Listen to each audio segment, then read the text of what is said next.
అందరికీ నమస్కారం. APDSC 6th class social revision అండి. ఫస్ట్ చాప్టర్ సౌర కుటుంబం మన భూమి రివిజన్ చేసేద్దాం. వీడియోలోకి వెళ్ళే ముందు మన ఛానల్ని ఫస్ట్గా చూస్తున్న వారు సబ్స్క్రైబ్ చేసుకోండి, ఈ వీడియోకి ఒక లైక్ చేయండి. అలాగే బేసిక్స్ సంబంధించిన ఆల్ సబ్జెక్ట్స్ సంబంధించి రివిజన్స్ అలాగే ప్రాక్టీస్ బిట్స్ అనేవి ఛానల్లో చేయడం జరుగుతుంది. ప్రతి ఒక్కరు కూడా ఈ వీడియోస్ అనేవి యూజ్ చేసుకోండి, అన్నీ ఫ్రీ వీడియోస్ అండి. ఓకేనా, వీడియోలోకి వెళ్ళిపోదాం. ఫస్ట్ 2006వ సంవత్సరం వరకు మన సౌర కుటుంబంలో 9 గ్రహాలు ఉండేవి, కానీ ప్రస్తుతం 8 గ్రహాలు మాత్రమే ఉన్నాయి. నెక్స్ట్ భూమి సూర్యుని నుండి 3వ గ్రహం, పరిమాణంలో భూమి 5వ పెద్ద గ్రహం. భూమి సూర్యుని నుండి 3వ గ్రహం, పరిమాణంలో 5వ పెద్ద గ్రహం. భూమి ధృవాల వద్ద కొద్దిగా సమతలంగా ఉండి మధ్యలో ఉబ్బెత్తుగా ఉంటుంది. అందుకే దానిని భూమి ఆకారాన్ని జియోయిడ్ అంటారు. ఏమంటారు? జియోయిడ్ అంటారు. ఇంపార్టెంట్, ఇది కూడా టెట్లో అడిగాడండి. ఇది జియోయిడ్ ఆకారాన్ని, భూమి యొక్క ఆకారాన్ని. నెక్స్ట్ భూమి యొక్క ఏకైక సహజ ఉపగ్రహం చంద్రుడు. ఇంపార్టెంట్, ఇది కూడా టెట్లో అడిగాడు. భూమి యొక్క ఏకైక సహజ ఉపగ్రహం చంద్రుడు. నెక్స్ట్ బాహ్య అంతరిక్షం నుండి భూమి నీలం రంగులో కనిపిస్తుంది, ఎందుకంటే దాని 3/2 వంతుల ఉపరితలం నీటితో కప్పబడి ఉంటుంది. కాబట్టి దీన్ని నీలిగ్రహం అంటారు. నెక్స్ట్ కాంతి సెకనుకు 3 లక్షల కిలోమీటర్ల వేగంతో పయనిస్తుంది. ఈ వేగంతో పయనించినప్పటికీ సూర్యుని కాంతి భూమిపై చేరుకోవడానికి 8 నిమిషాలు పడుతుందండి. కాంతి సెకనుకి ఎన్ని కిలోమీటర్ల వేగంతో పయనిస్తుంది అంటే 3 లక్షల కిలోమీటర్ల వేగంతో పయనిస్తుంది. అయితే సూర్యుని కాంతి భూమిని చేరుకోవడానికి ఎన్ని నిమిషాలు పడుతుంది అంటే 8 నిమిషాలు పడుతుంది. ఓకేనా. నెక్స్ట్ శిలావరణం. రాళ్ళు నేలతో కూడిన భూమి యొక్క ఘనబాహ్య పొరను శిలావరణం అంటారు. జలావరణం. భూమిపై గల జలభాగాలైన మహాసముద్రాలు, సముద్రాలు, నదులు, సరస్సులు, పర్వతాలపై గల మంచు పొరలు, చెరువులు మొదలైన వాటన్నిటిని కలిపి జలావరణంగా పిలువబడుతుంది. నెక్స్ట్ వాతావరణం. భూమి చుట్టూ విస్తరించి ఉన్న గాలి పొరను వాతావరణం అంటారు. భూమి చుట్టూ విస్తరించి ఉన్న గాలి పొరనే వాతావరణం అంటారు. వాతావరణంలో వివిధ రకాలైన వాయువులు ఉన్నాయి. వాటిలో నత్రజని 78%, ఆక్సిజన్ 21%. ఇంపార్టెంట్ అండి. ఓకే, ఇవి మొత్తం కలిపి 0.4 అనుకుంటా. ఓకే, నత్రజని 78%, oxygen 21%, carbon dioxide, hydrogen, helium, organ, ozone తక్కువ మోతాదులో ఉంటాయి.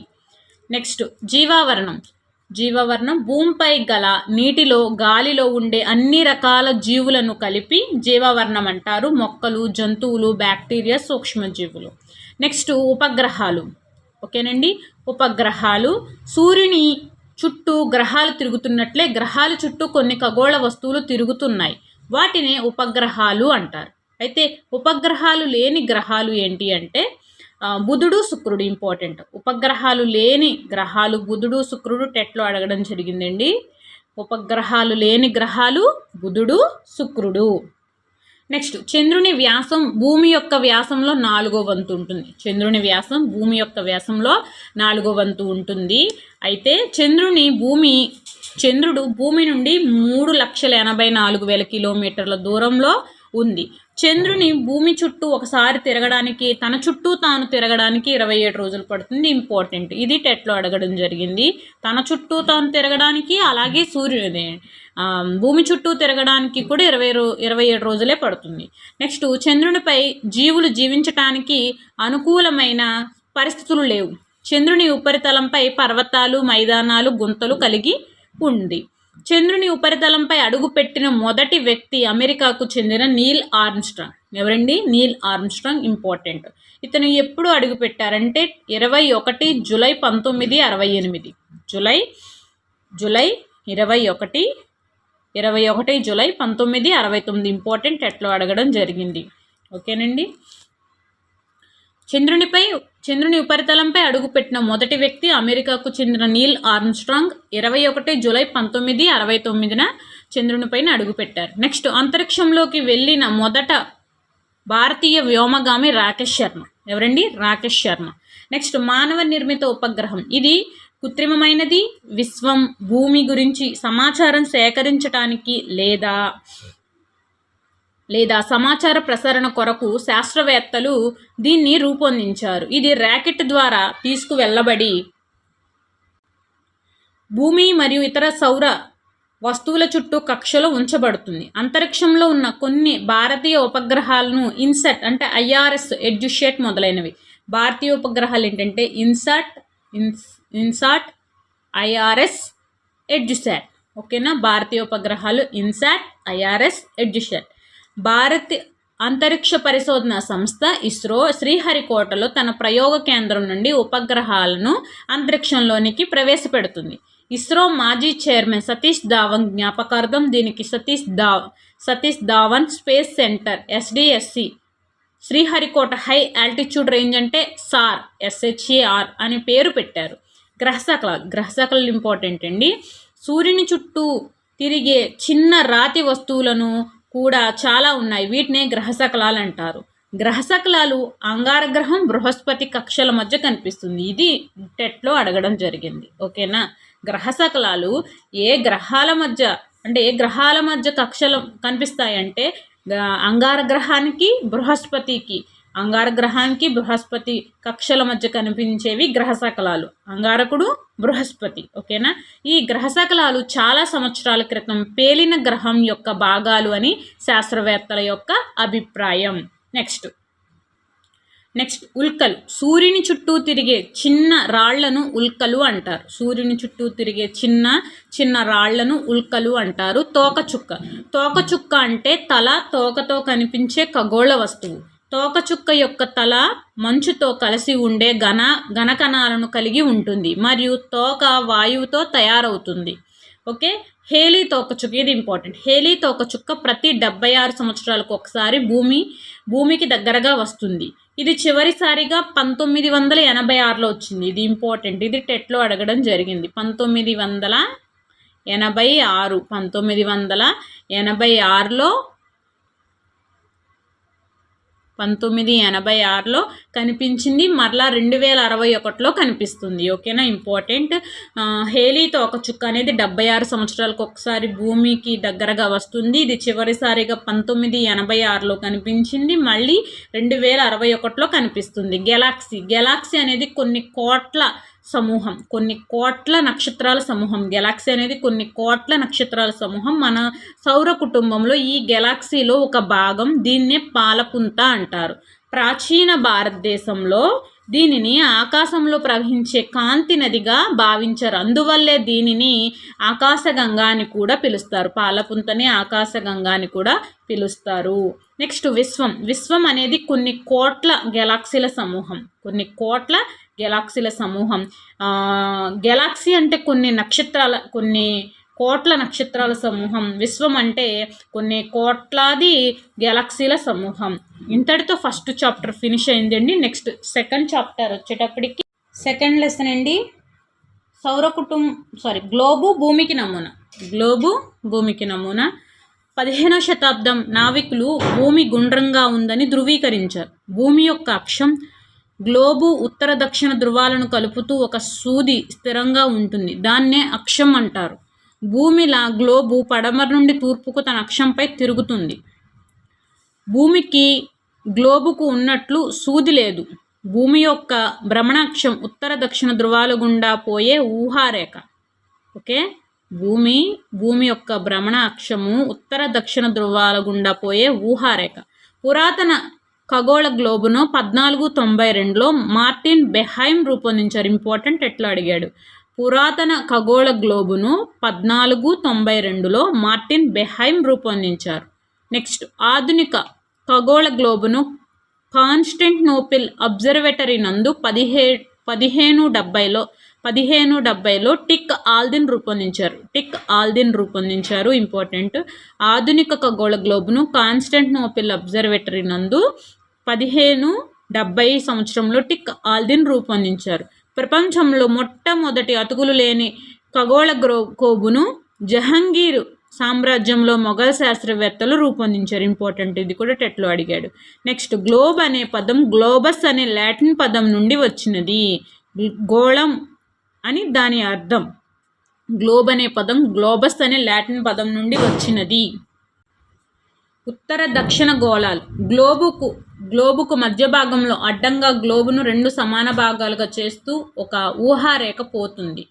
అయితే దీన్నే భూమధ్య రేఖ అంటారు. ఇదే 0 డిగ్రీ అక్షాంశం అంటారు. భూమధ్య రేఖకు దక్షిణంగా ఉన్న అర్ధభాగాన్ని దక్షిణార్ధగోళం అని, ఉత్తరంగా ఉన్న అర్ధభాగాన్ని ఉత్తరార్ధగోళం అని అంటారు.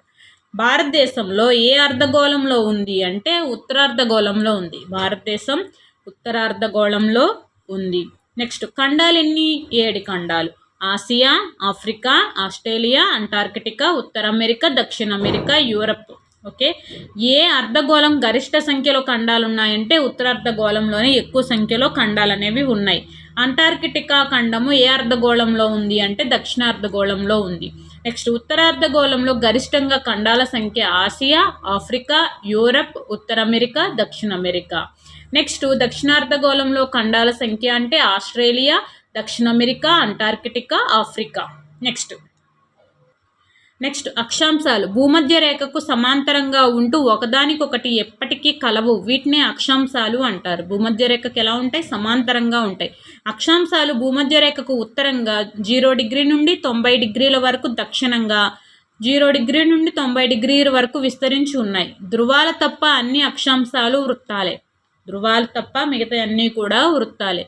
ఉత్తర ధ్రువము ఆర్కిటిక్ వలయం, కర్కట రేఖ ఉత్తరార్ధగోళంలో ముఖ్యమైన అక్షాంశాలు. ఉత్తరార్ధగోళంలో ముఖ్యమైన అక్షాంశాలు ఉత్తర ధ్రువం, ఆర్కిటిక్ వలయం, కర్కట రేఖ. దక్షిణ ధ్రువము అంటార్కిటికా వలయము, మకర రేఖ దక్షిణార్ధగోళంలో ముఖ్యమైన అక్షాంశాలు. భూమి యొక్క వాతావరణ విభజనను అక్షాంశాల సహాయంతో అధ్యయనం చేయవచ్చు. ఇంపార్టెంట్, భూమి యొక్క వాతావరణం యొక్క విభజనను అక్షాంశాల సహాయంతో అధ్యయనం చేయవచ్చు. ఇక్కడ ఇది ఇంపార్టెంట్ అండి. ఇది ఒక్కసారి మీరు చూడండి. చూసారు కదా, ఇది ఉత్తర ధ్రువం పైది. ఉత్తర ధ్రువం 90 డిగ్రీస్. నెక్స్ట్ దక్షిణ ధ్రువం 90 డిగ్రీస్. నెక్స్ట్ ఈ పైది ఇక్కడ ఆర్కిటిక్ వలయం, ఇది అంటార్కిటిక్ వలయం 66.5 డిగ్రీలు. ఓకే, భూమధ్య రేఖ 0 డిగ్రీ, కర్కట రేఖ 23.5 డిగ్రీలు, మకర రేఖ 23.5 డిగ్రీలు దక్షిణ అక్షాంశం. ఓకేనా. నెక్స్ట్, అక్షాంశం అను పదం లాటిట్యూడ్ అనే లాటిన్ పదంకి చెందినది. దీని అర్థం వెడల్పు, మందం, పరిధి, పరిమాణం. అతిపెద్ద అక్షాంశం అంటే భూమధ్య రేఖ. నెక్స్ట్, రేఖాంశాలు. ఉత్తర దక్షిణ ధృవాలను కలుపుతూ గీయబడిన ఊహారేఖలను రేఖాంశాలు అంటారు. వీటిని మధ్యాహ్న రేఖలు అంటారు. 0 డిగ్రీ రేఖాంశం ముఖ్య రేఖాంశం. దీన్నే ప్రామాణిక రేఖాంశం లేదా గ్రీనిచ్ రేఖాంశం అంటారు. 0 డిగ్రీ రేఖాంశాన్ని. గ్రీనిచ్ రేఖాంశానికి వ్యతిరేక దిశలో 180 డిగ్రీల రేఖాంశం ఉంటుంది. దీన్ని అంతర్జాతీయ దినరేఖ అంటారు. ఓకేనా. గ్రీనిచ్ రేఖాంశం ఇంపార్టెంట్ అండి. అంతర్జాతీయ దినరేఖ, గ్రీనిచ్ రేఖాంశం ఈ రెండు కూడా టెట్లో అడగడం జరిగింది. గ్రీనిచ్ రేఖాంశాన్ని తూర్పుగా ఉన్న అర్ధభాగాన్ని తూర్పు అర్ధగోళం అని, పశ్చిమంగా ఉన్న అర్ధభాగాన్ని పశ్చిమ అర్ధగోళం అంటారు. ఉత్తర దక్షిణ ధృవాలను కలిపే అర్ధవృత్తాలు రేఖాంశాలు. లాంగిట్యూడ్స్ అనే పదం లాంగిట్యూడో అనే లాటిన్ పదానికి సంబంధించినది. నిడివి, వ్యవధి, పొడవు అని దీని అర్థం. గ్రీనిచ్ రేఖాంశం నుండి అంతర్జాతీయ దినరేఖ వరకు తూర్పుగా ఉండే రేఖాంశం 0 నుంచి 180 డిగ్రీలు. తూర్పు రేఖాంశం అని. గ్రీనిచ్ రేఖాంశం నుండి అంతర్జాతీయ దినరేఖ వరకు 0 నుండి 180 డిగ్రీలు పశ్చిమ రేఖాంశం అని పరిగణిస్తాం. తూర్పును 180 డిగ్రీలు తూర్పు రేఖాంశం, పడమరను 180 డిగ్రీలు పశ్చిమ రేఖాంశం. అంతర్జాతీయ దినరేఖను కలుపుకొని మొత్తం 360 రేఖాంశాలు ఉన్నాయి. అయితే అక్షాంశాల గురించి, రేఖాంశాల గురించి వాస్తవాలు చూద్దాం. ఇక్కడ అక్షాంశాలు ఒకదానికొకటి ఎప్పటికీ కలవవు, సమాంతరంగా ఉంటాయి. భూమధ్య రేఖ నుండి ఉత్తర దక్షిణ దూరాలను కొలవడానికి ఉపయోగపడతాయి. అక్షాంశాలు భూమధ్య రేఖకు సమాంతరంగా ఉండే అదృశ్య రేఖలు. రేఖాంశాల గురించి వాస్తవాలు. రేఖాంశాలని మధ్యాహ్న రేఖలు అంటారు. రేఖాంశాలు ప్రామాణిక రేఖాంశం నుండి తూర్పు, పడమర దూరాన్ని కొలుస్తారు. రేఖాంశాలు పొడవులో సమానంగా ఉంటాయి. రేఖాంశాలు భూమధ్య రేఖ వద్ద దూరంగా ఉండి ధృవాల వద్ద కలుస్తాయి. రేఖాంశాలు అదృశ్యంగా ఉండే నిలువు వరుసలు ఇవి ఉత్తర దిశల్లో ఉంటాయి, ఉత్తర దక్షిణ దిశల్లో ఉంటాయి.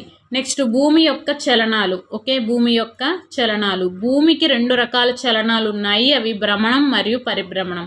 భూమి తన అక్షంపై తను పడమర నుండి తూర్పుకు గంటకు 16-10 km/h వేగంతో తిరుగుతూ దీన్నే భ్రమణం అంటారు. ఇంపార్టెంట్.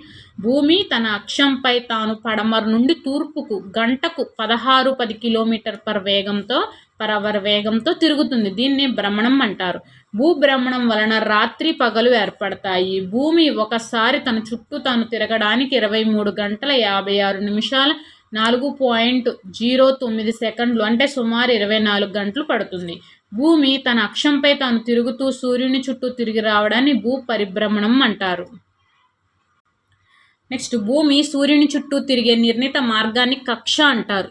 ఈ కక్ష దీర్ఘవృత్తాకారంలో ఉంటుంది. ఈ కక్ష పొడవు 965 మిలియన్ కిలోమీటర్లు. భూ పరిభ్రమణం సంవత్సరానికి 365 రోజులు, 365 1/4 రోజులు పడుతుంది.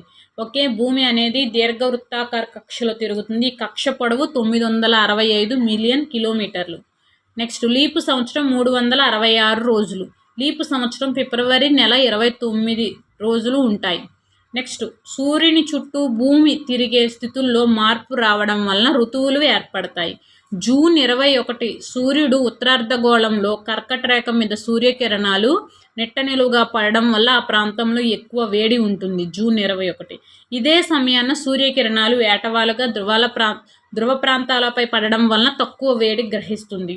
ఉత్తర ధ్రువము సూర్యుని వైపు వంగి ఉండటం వలన ఆర్కిటిక్ వలయం నుండి ఉత్తర ధ్రువం వరకు పగటి కాలం నిరంతరం అంటే 6 నెలలు ఉంటుంది.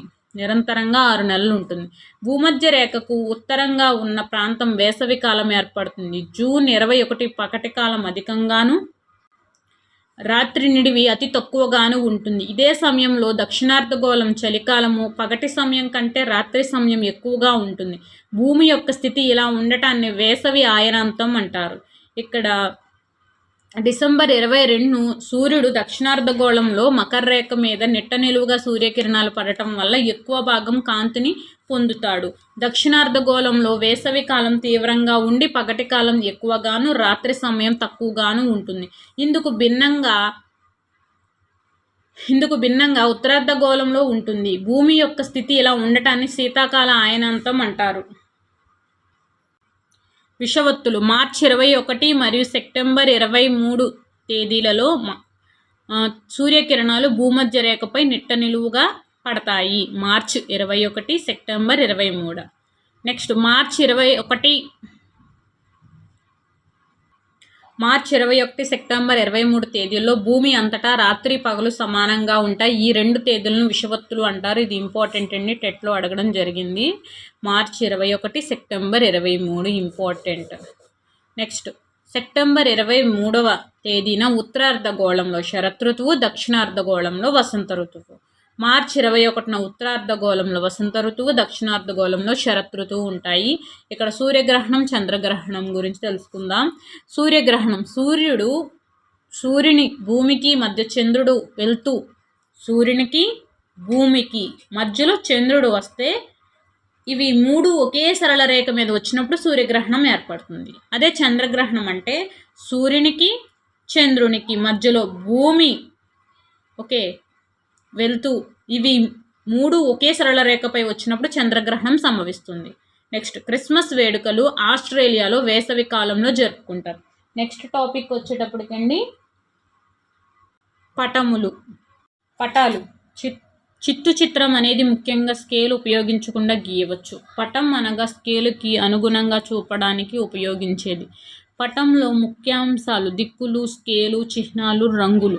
ప్రధానంగా 4 దిక్కులు ఉన్నాయి. ఉత్తరం, దక్షిణం, తూర్పు, పడమర. దిక్కులు మధ్యస్థంగా ఉండే దిక్కులు ఈశాన్యం, ఆగ్నేయం, నైరుతి, వాయువ్యం. వీటిని మూలాలని కూడా పిలుస్తారు. అయితే 2 దిక్కుల మధ్య గల దిశను మూలాలు అంటారు. భూమిపై ఉన్న వాస్తవ దూరాన్ని పటంలో చూపబడిన దూరానికి ఉన్న నిష్పత్తిని స్కేల్ అంటారు. పటంలో 2 ప్రాంతాల మధ్య దూరాన్ని లెక్కించుటకు స్కేల్ ఉపయోగిస్తాము. చిహ్నాల వల్ల మనకు భాష తెలియకపోయినా సులభంగా గుర్తించవచ్చు. పటాలను తయారు చేసే వారిని కార్టోగ్రాఫర్లు అంటారు. ఇది ఇంపార్టెంట్, ఎట్లో అడగడం జరిగింది.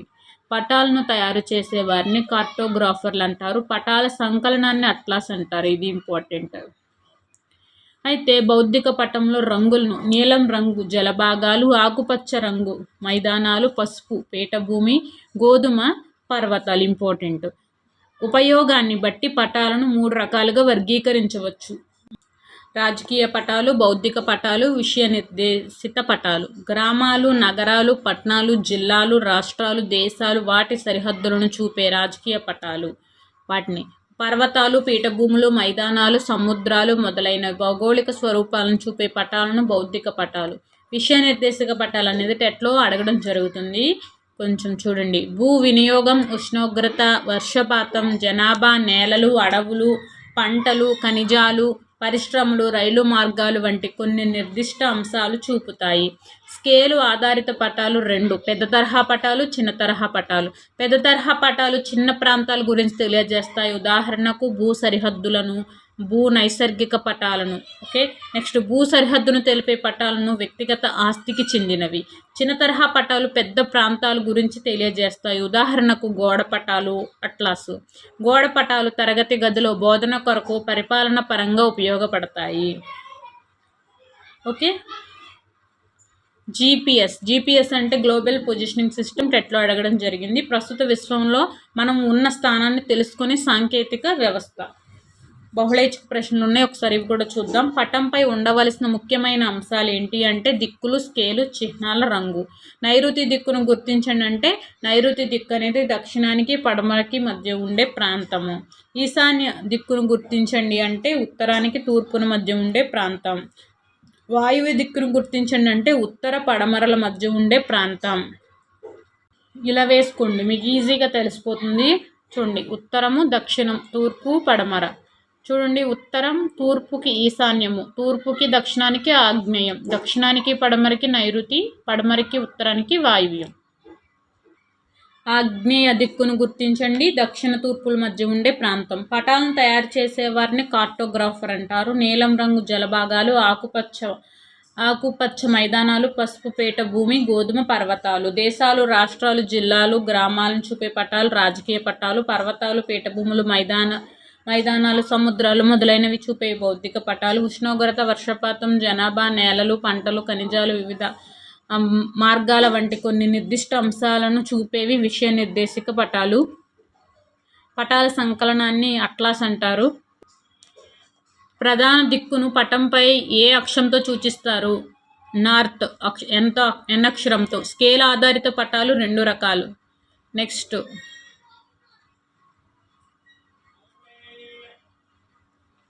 కడాస్ట్రల్ మ్యాప్, టోపోగ్రాఫిక్ మ్యాప్స్ అనేవి పెద్ద తరహా పటాలు.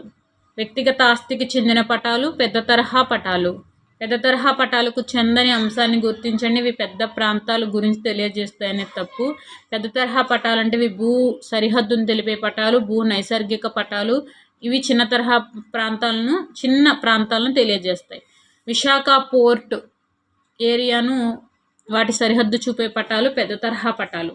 గోడ పటాల ప్రధాన ఉపయోగం బోధన కొరకు. బోర్డర్. చిన్న తరహా పటాలు చెందనిది, ఇది వ్యక్తిగత సరిహద్దును తెలియజేస్తుందనే తప్పు. గోడ పటాలు, అట్లాసు పెద్ద ప్రాంతాలను తెలియజేస్తుంది.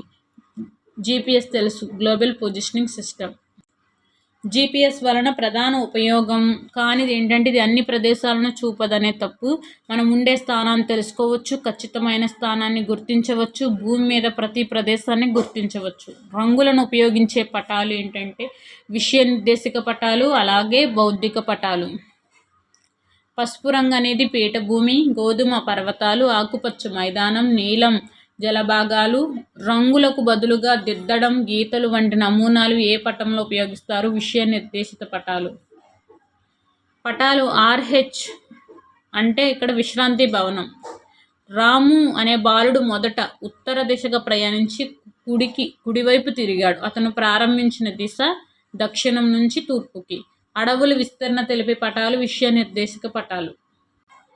స్కేలు దీనిలో ఒక ఆవశ్యకమైన భాగము. పటము దిక్సూచికి చెందని అంశం ఏంటంటే ఇక్కడ ఉన్న ప్రదేశం నుండి అన్ని దిక్కులను తెలుపుతుంది అనేది తప్పు. 2 బిందువుల మధ్య దూరం కొలుచుటకు వృత్తము రేఖాలు గీటకు వృత్తాలను రేఖాలు గీటకు ప్రామాణిక కొలతతో పటం తయారు చేయుటకు. దిక్యూచికి చిందని అంటే తూర్పు పడమరకు ప్రయాణం చేస్తాడు అనేది చందనిదంట. పడమర నుండి దిక్యూచికి పడమర నుండి తూర్పుకు ప్రయాణం చేస్తాడు. రైట్. ఉత్తరం అంటే చందనిది ఒకటే, తూర్పు నుండి పడమరకి ప్రయాణం చేస్తాడు అనేది చందదు.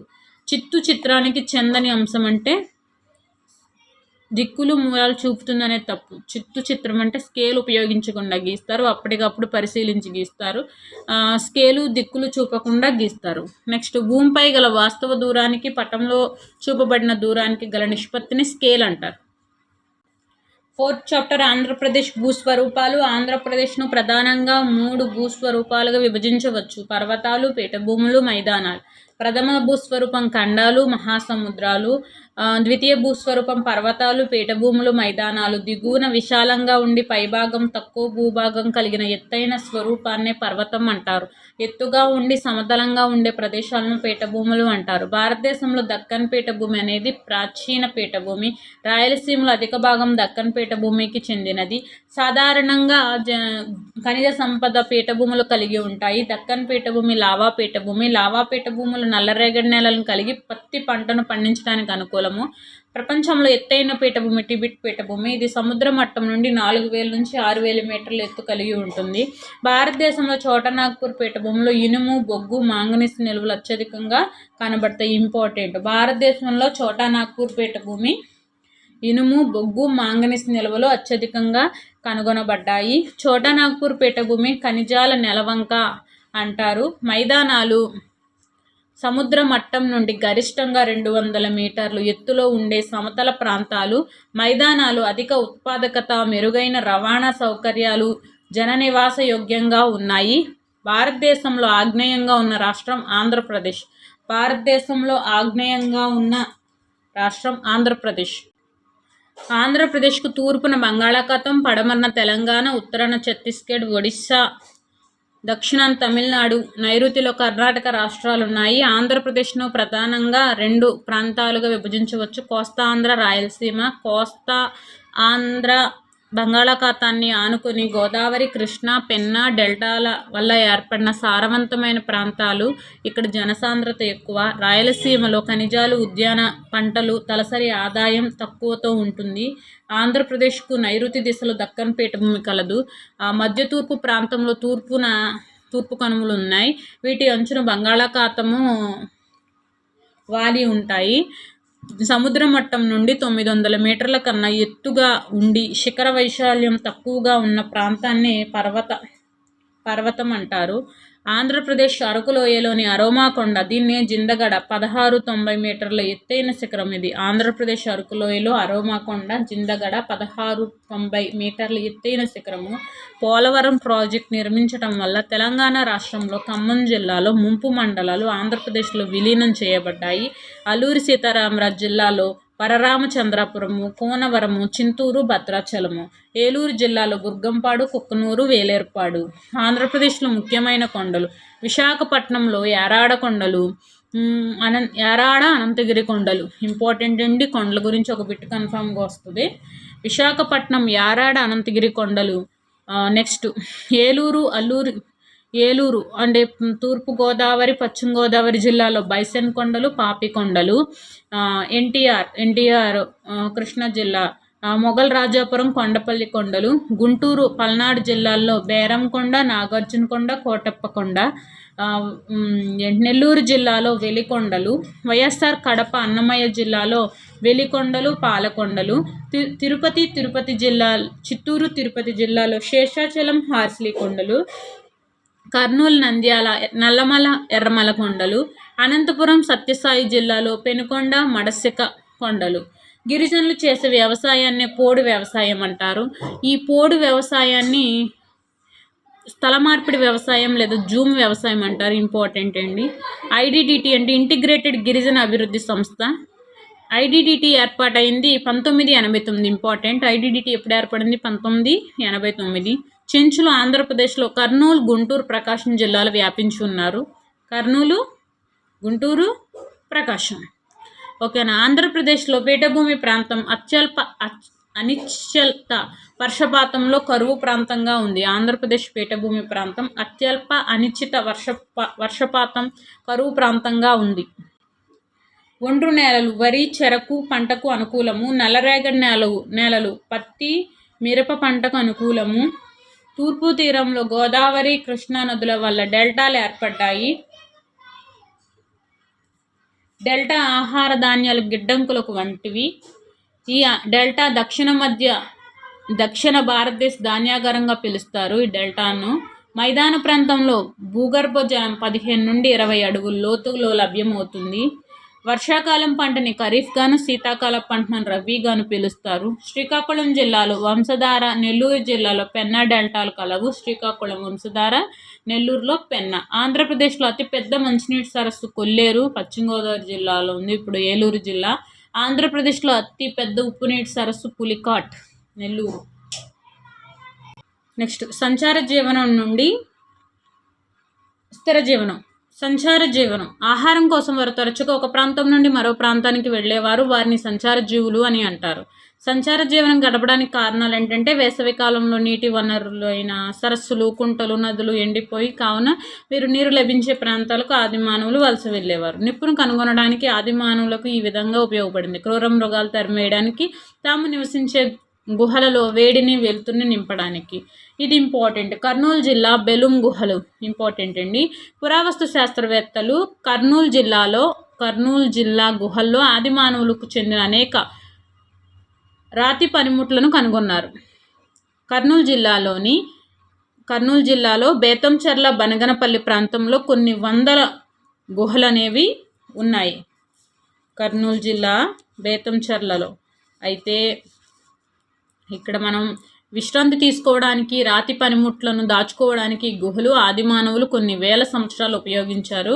అయితే జంతువులు, ఎముకలు, రాతి పనిముట్లు, ముఖ్యంగా సూక్ష్మ రాతి పరికరాలు, ఎముకలతో చేసిన పనిముట్లు ఈ గుహలో పురావస్తు శాస్త్రవేత్తలు కనుగొన్నారు. ఎముకలతో చేసిన పనిముట్లు ఈ గుహలో తప్ప భారత ఉపఖండంలో ఎక్కడా లేవు. ఎక్కడ? కర్నూలు జిల్లాలో బెలుం గుహలు. అయితే నెక్స్ట్ చిత్రకళ. గుహలు గోడలపైన, రాతి స్థావరాలపై ఆది మానవులు జంతువులను, వారు వాడే సంఘటనలను చిత్రీకరించారు. వారి కొన్ని రకాల రంగురాళ్లను పిండి చేసి జంతువుల కొవ్వు కలిపి చిత్రాలను వేయడానికి అవసరమైన రంగులను తయారు చేసుకునేవారు. చిత్రించడానికి వెదురు కుంచెలను ఉపయోగించేవారు.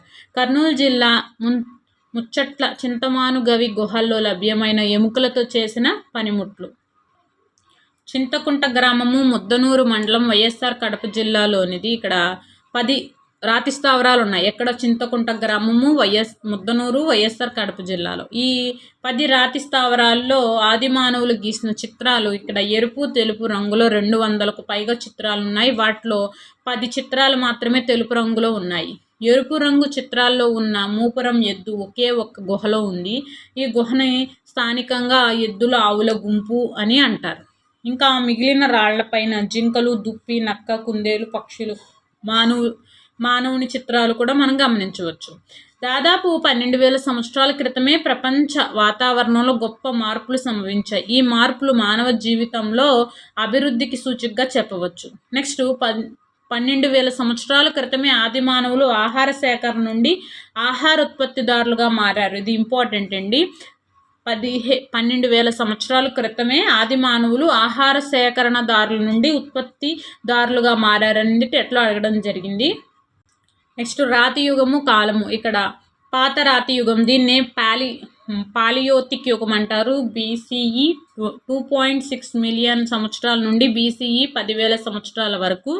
మధ్య రాతి యుగాన్ని మెసోలిథిక్ యుగము అంటారు. ఓకే. BCE 10,000 నుండి BCE 8,000 సంవత్సరం వరకు. నెక్స్ట్ కొత్త రాతి యుగాన్ని నియోలిథిక్ యుగం అంటారు. BCE 8,000 నుండి BCE 3,000 సంవత్సరాల వరకు ఉంటుంది. మానవులు వరి, గోధుమ, బార్లీ, పప్పులు, పెసలు, శనగ, మునగ పంటలు పండించారు. పచ్చిక చేసిన జంతువులు గొర్రెలు, మేకలు, ఎద్దులు లాంటి గడ్డి తినే జంతువులు గుంపులుగా నివసించి పందులు ముఖ్యమైనవి. ఆహార నిల్వల కొరకు మట్టి పాత్రలను అంటే గంపలు, బుట్టలు లేదా నేల మాలిగలను ఉపయోగించేవారు. నెక్స్ట్, వ్యవసాయదారులకు అడవులను చదును చేయడానికి పనిముట్లు అవసరమయ్యాయి. వీటిని నవీన రాతి పనిముట్లుగా పురావస్తు శాస్త్రవేత్తలు అన్నారు. ఈ కొత్త రాతి పనిముట్లతో వ్యవసాయం చేసిన కాలాన్ని నవీన శిలాయుగం లేదా కొత్త రాతి యుగం అంటారు. మట్టి కుండలను, మట్టి పాత్రలను పంటకు ధాన్యాన్ని నిల్వ చేయడానికి ఉపయోగించి ఉండవచ్చు. నెక్స్ట్, మధ్యప్రదేశ్ రాష్ట్రంలో నంద్రా గ్రామంలో తవ్వకాలు బయటపడిన రాతి పనిముట్లు. నంద్రా గ్రామము మధ్యప్రదేశ్ జిల్లా. ఇంపార్టెంట్, ఎట్లా అడగడం జరిగింది. మహారాష్ట్రలో నవీన ప్రాంతంలో పురావస్తు శాస్త్రవేత్తలు వెలికి తీసిన పనిముట్లు. నెక్స్ట్, కాంస్యయుగ ప్రారంభం కాలం నాటికి ఈ వ్యవసాయ పశుపోషక సమూహాలు దేశంలో వివిధ ప్రాంతాలకు విస్తరించాయి. సంక్లిష్ట ఆచార వ్యవహారాలు, సాంప్రదాయాలతో కూడిన నాగరికతలు ఈ సమూహాలతోనే అభివృద్ధి చెందాయి. నెక్స్ట్, ప్రపంచం వ్యాప్తంగా నదీలోయ నాగరికత, మెసొపటోమియా నాగరికత, ఈజిప్టు, సింధులోయ మరియు చైనాలో వర్ధిల్లాయి. ప్రపంచవ్యాప్తంగా నదీలోయ నాగరికత అంటే మెసొపటోమియా నాగరికత ఒకటి, ఈజిప్ట్ నాగరికత ఒకటి, సింధులోయ నాగరికత భారతదేశము మరియు చైనాలో వర్ధిల్లింది. నెక్స్ట్, ఆంధ్రప్రదేశ్లో ముఖ్యమైన రాతి కళాస్థావరాలు. ఇంపార్టెంట్ అండి, దీని నుంచి ఒక బిట్ కంపల్సరీగా వస్తుంది. ఓకేనా. ఆంధ్రప్రదేశ్లోని ముఖ్యమైన రాతి చిత్ర కళాస్థావరాలు గుంటూరు, వినుకొండ, ప్రకాశం, నాయుడుపల్లి, సింగరాయకొండ, నెల్లూరు, కావలి, నందిపాడు, చిత్తూరు, రేణిగుంట, శ్రీకాళహస్తి, వెంబకండ్రిక, కడప, దాపల్లి, చింతకుంట, కర్నూలు, బళ్ళారం, కేతవరం, కాలువమొగ్గ, అదోని, అనంతపురం, వేల్పుమడుగు, బుడగవి, తెనిగల్. కంచులోహం అనేది ఇంపార్టెంట్. టిన్ ప్లస్ రాగి లోహాల మిశ్రమం. కంచులోహం అంటే టిన్ ప్లస్ రాగి లోహాల మిశ్రమం. నెక్స్ట్, తొలి నాగరికతలు. ప్రపంచ చరిత్రలో భారతదేశం ఒక సజీవ వస్తు ప్రదర్శనశాల. 19వ శతాబ్దం వరకు భారతదేశ చరిత్ర వేదకాలంలోనే ప్రారంభమైందని విశ్వసించేవారు. 1920 సంవత్సరంలో హరప్పా, మొహంజదారో ప్రాంతాల్లో జరిపిన తవ్వకాల వలన మన దేశ చరిత్ర 2000 సంవత్సరాల క్రితమే ప్రారంభమైనట్లు తెలిసింది. సింధు నది మరియు గాగర్, హాక్రా నది ప్రాంతంలో సింధులోయ నాగరికత వికసించింది. ఓకే. హరప్ప నాగరికత బయటపడిన ప్రదేశాలు ఏంటి అంటే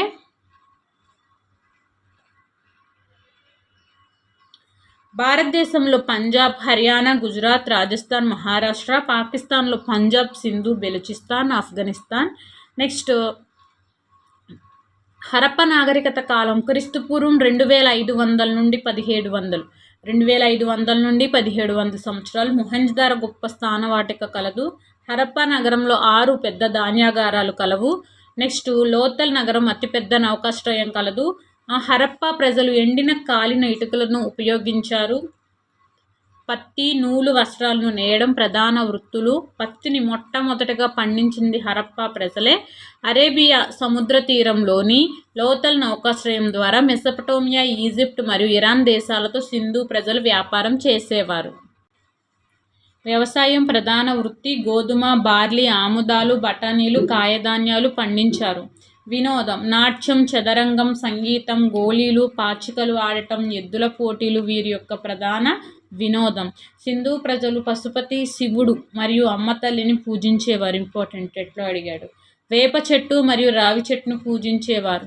భూమి, నీరు, ఆకాశం, అగ్ని మరియు వాయువులను పూజించేవారు. కాళీబంగన్ మరియు లోతల్ ప్రాంతాలు అగ్నిపేటికలు అనగా యజ్ఞవాటికలు ఉన్నట్లు కనుగొన్నారు. సింధు ప్రజల లిపిని ఇప్పటి వరకు ఎవరూ అర్థం చేసుకోలేదు. ప్రామాణికమైన తునికలను, కొలతలను మొట్టమొదటిగా ఉపయోగించిన వారు హరప్పా ప్రజలే. వీరి తునికలను, కొలతలను పర్షియా, మధ్య ఆసియా దేశాలు కూడా ఉపయోగించేవారు. సింధు నాగరికత పతనానికి అనేక కారణాలు ఉన్నాయని అందరూ అంగీకరించే వాస్తవం. ఆర్యుల పుట్టు పూర్వోత్తరాల గురించి అనేక రకాల అభిప్రాయాలు ఉన్నాయి. ఇది క్రీస్తు పూర్వము 1500 నుంచి 500. ఆర్యుల రాక అనేది క్రీస్తుపూర్వం 1500 నుండి 500. ఆర్యుల నాగరికత సింధు నది మరియు సరస్వతి నది మైదానాల్లో వికసించింది. సరస్వతి నది తారెడారిలో ఇంకిపోయింది. ఋగ్వేదంలో సరస్వతి నది గురించి పలుమార్లు ప్రస్తావించడం జరిగింది. వేద సాహిత్యం. సంస్కృత భాషలో వేదం అనగా ఉన్నతమైన జ్ఞానం, ఆత్మజ్ఞానమే. వేదాలను శృతులు అని కూడా అంటారు. వేదాల్లో లోతైన ఆధ్యాత్మిక మరియు శాస్త్రీయ విజ్ఞానం కలదు. ఆధునిక కాలంలో స్వామి దయానంద సరస్వతి వేదాలకే మరలా వెళ్ళండి అని పిలుపునిచ్చారు. 4 వేదాలు కలవు: ఋగ్వేదం, యజుర్వేదం, సామవేదం, అథర్వణ వేదం. ఋగ్వేదం అంటే శ్లోకాల సముదాయం. యజుర్వేదం అంటే యజ్ఞ యాగాది క్రతువుల్లో పాటించవలసిన నియమాలు కలవు. సామవేదం అంటే పాటల రూపంలో ఉన్న ప్రార్థనల యొక్క సంకలనం. భారతీయ సంగీతం యొక్క మూలాలు ఇందులోనే కలవు. అథర్వణ వేదం అంటే శ్లోకాలు మరియు పాటల సంకలనం. మంత్రతంత్రాలు కలవు. వేదకాలం వర్గీకరణ. తొలి వేదకాలం క్రీస్తుపూర్వం 1500 నుండి 1000. మలివేదకాలం క్రీస్తుపూర్వం 1000 నుండి 600. తొలివేద కాలంలో పరిస్థితులు. కుటుంబమే సమాజానికి ప్రాథమిక అంగం. యుద్ధ ఖైదీలను దాసులుగా, బానిసలుగా చేశారు. ఒకే భార్యను కలిగి ఉండేవారు. స్త్రీల స్థానము. సమాజంలో స్త్రీలకు గౌరవం ఉండేది. స్త్రీలు వేదాలను అధ్యయనం చేసేవారు. బాల్య వివాహాలు కానీ సతీ సహగమనం కానీ అమలులో లేవు. వినోదాలు. రథపు పందాలు, వేట, మల్లయుద్ధం, నాట్యం, సంగీతం. విద్యకు ఎక్కువ ప్రాధాన్యతనిచ్చే గురుకులాలు ఉండేవి. విద్యలో భాగంగా యుద్ధతంత్రాలు, వేదాంతం, వ్యవసాయం, పశుపోషణ మరియు హస్తకళలు నేర్పేవారు. మతం. ఆర్యులో దేవుడు ఒక్కడే అని నమ్మేవారు. వర్ణ వ్యవస్థ. తొలివేద కాలంలో కుల వివక్షత లేదు. ప్రజలు తమ వృత్తులను స్వేచ్ఛగా ఎంపిక చేసుకోవచ్చు. రాజకీయ జీవనం. ఆర్యులు తెగలుగా నివసించేవారు. తెగల నాయకుడిని రాజన్ అంటారు. రాచరికం వంశపారపర్యం కాదు. రాజుకు పరిపాలనలో సలహాలు ఇచ్చేందుకు సభలు మరియు సమితులనే 2 సభలు ఉండేవి. మలివేద కాలం. కాలం గడిచే కొద్దీ వేదకాలపు ప్రజలు సింధు, సరస్వతి మైదాన ప్రాంతాలను వదిలి గంగా, యమున మైదానం వైపుకు తరలి వెళ్లారు. దక్షిణ పథం వైపు కూడా వెళ్ళారు. రాజకీయ మార్పు. సభా సమితి తమ ప్రాధాన్యతను కోల్పోయాయి. రాచరికం వారసత్వంగా మారింది. రాజులు రాజ్యాన్ని విస్తరించడాన్ని అశ్వమేధ రాజసూయ యోగాలు చేసేవారు. సాంఘిక మార్పులు. ఆశ్రమ వ్యవస్థ ప్రారంభమైనది. అవి 4 రకాలు: బ్రహ్మచర్యం, గృహస్థాశ్రమం, వానప్రస్థాశ్రమం, సన్యాసాశ్రమం. స్త్రీల స్థానం దిగజారింది. బాల్య వివాహాలు, సతీ సహగమనం ప్రారంభమయ్యాయి. వర్ణ వ్యవస్థ కూడా ప్రారంభమైంది. బహుభార్యత్వం కూడా ప్రారంభమైంది. మత జీవనం. యజ్ఞ యాగాలు తరచుగా చేసేవారు. ఇతిహాసాలు. రామాయణం సంస్కృతం వాల్మీకి రచించారు. మహాభారతం సంస్కృతంలో వేదవ్యాసుడు ఋషి రచించారు. అధర్మంపై ధర్మం సాధించే విజయమే మహాభారతంగా చెప్పబడుతుంది. సింధు నాగరికత గొప్ప స్థానవాటిక ఏ నగరంలో ఉంది? మొహంజదారో. అతిపెద్ద నౌకాశ్రయం గల నగరం లోథల్.